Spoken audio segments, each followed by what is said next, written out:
Olá pessoal, estamos de volta aqui com mais um conteúdo interessante dessa nossa jornada de lógica de programação com a linguagem Python. E hoje eu gostaria de falar com vocês a respeito da sintaxe em Python. O que é sintaxe, né? Que a gente precisa entender melhor esse conceito. O que é a sintaxe? A sintaxe é a maneira de escrever alguma coisa, né? No contexto da programação, a sintaxe é a forma como eu escrevo os meus comandos, né? Como está na definição ali, é como escrever corretamente comando, instruções e expressões.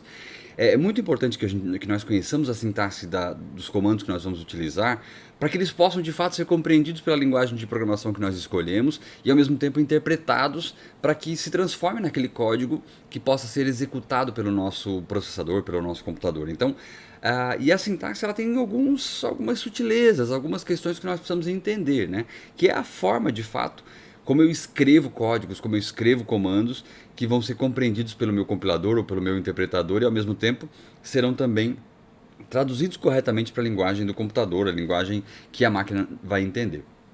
E a primeira coisa que eu queria falar aqui é que em Python nós temos uma questão muito importante, né, que é a questão da indentação ou indentação, como alguns autores colocam.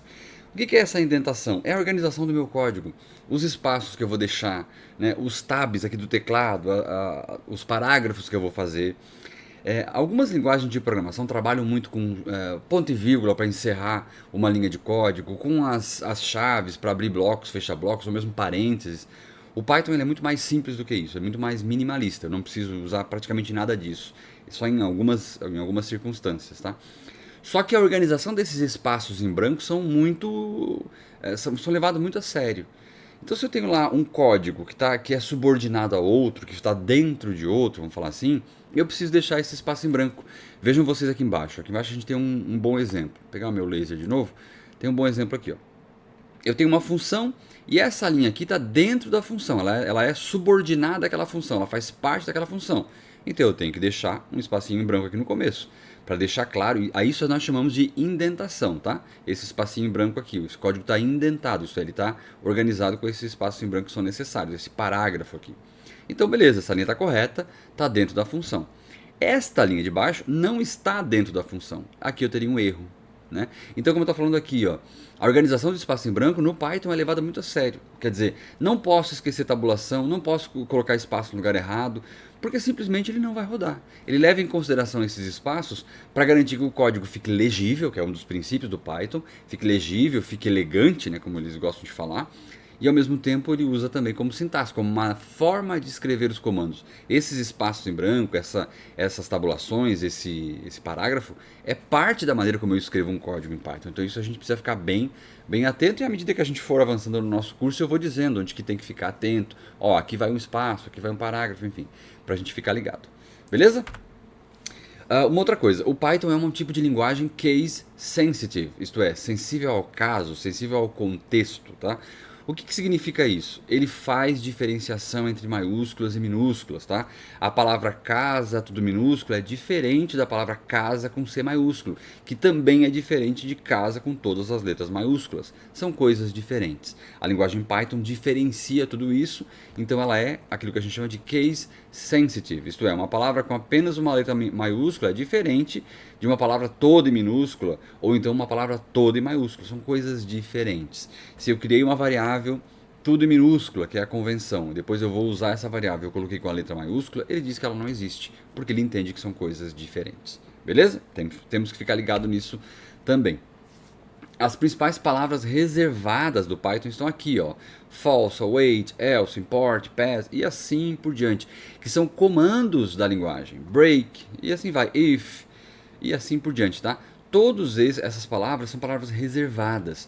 E por serem palavras reservadas, eu não posso utilizar em nome de variáveis, em nome de identificadores de maneira geral da minha linguagem. Então é mais para a gente conhecer, para a gente saber que nós não podemos utilizar essas palavras reservadas. Essas são as principais palavras reservadas então da linguagem Python, beleza? Tá com dificuldade? Volta o vídeo, pausa, dá uma lida nelas de novo, porque nós não podemos utilizá-las em nenhum dos nossos identificadores, em nome de variável e nada disso. Beleza? Galera, uma outra coisa importante das linguagens são os comentários. Nós sabemos que todos os comandos que eu digitar lá na minha linguagem, eles vão ser executados, concorda? Ah, é um comando de fazer leitura, é um comando de escrita, é uma conta que eu vou fazer qualquer, um processamento matemático, enfim. nós sabemos que todos eles serão executados. Só que se eu quiser fazer anotação no meu código, né? Se eu quiser fazer qualquer tipo de anotação, como é que eu faço? Então, essas anotações nós chamamos de comentários. Eles são muito úteis para um programador que vai desenvolver um código agora e vai voltar daqui 10 anos para esse código para fazer uma manutenção do código, corrigir algum problema que apareceu, né? Se eu não escrevi, se eu não comentei o código, eu posso ter dificuldade de entender o que eu estava pensando naquele momento, o que eu fiz. Então é normal que a gente faça comentários no código, né? Esse trecho serve para tal coisa. Esse trecho eu usei assim porque tal coisa. Enfim, comentários ao nosso código. Esses comentários são textos que não devem ser processados, são textos de anotação no código, que vão ficar lá, mas não devem ser processados. Nós temos duas formas em Python de fazer um comentário. Eu posso usar aqui o hashtag, né, o nosso sustenido, enfim, o jogo da velha, e aí nós chamamos de comentário em linha. Quando eu coloco a hashtag aqui na frente, né, esse sustenido aqui, toda aquela linha é um comentário. Isto é, ele não vai executar, certo? Então nesse nosso caso aqui, ó, este é um comentário em linha. Tem aqui o hashtag na frente, né? Tem o nosso sustenido na frente. Esse não é mais um comentário. Por quê? Porque ele não tem mais aqui na frente. Então é um comando que vai ser executado. Esse comando, será que a linguagem conhece? Não, né? Então vai dar um erro. Mas aqui ele considera como um comentário porque eu botei lá o hashtag na frente. Então é um comentário de linha. Se eu tenho 5 linhas de comentário, eu vou ter que botar um hashtag na frente de cada uma delas, porque é um comentário só de linha. Eu tenho também o comentário de bloco. O comentário de bloco, eu vou usar 3 símbolos de aspas. Aspas simples ou duplas, como a gente está vendo aqui. 3 vezes para começar e 3 vezes para encerrar o meu bloco. Por exemplo, ó, 3 aspas, este comentário também é em bloco. 3 aspas, encerra. Então, tudo que eu colocar entre esses comandos de aspas, ele considera como um comentário de bloco. Isso faz com que a gente consiga escrever um texto inteiro, um parágrafo inteiro. Bota aspas no começo, no final, 3 aspas no começo, 3 no final.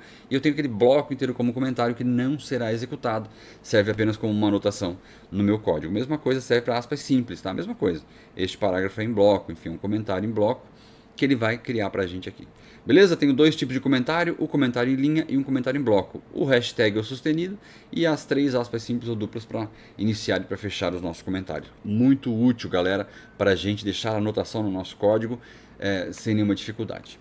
Beleza? Entendido? Povo, então é isso, tá? Eu acho que é importante a gente conhecer as principais nuances do Python antes de a gente sair programando, tá? Então tem algumas questões que eu apresentei para vocês, outras vão surgindo também ao longo do nosso curso, mas é importante a gente conhecer esses detalhes antes de sair programando, para não fazer bobagem, para não fazer coisa errada, e também para quando ter acesso a um código, entender o que o programador estava querendo fazer ali, porque agora a gente sabe esses detalhes, que são particularidades da linguagem e que vão nos ajudar, inclusive, a aprender a lógica. Beleza? Espero que vocês tenham gostado dessas dicas iniciais de Python e eu te espero na nossa próxima aula para que a gente possa avançar nesse conteúdo. Um grande abraço e até lá!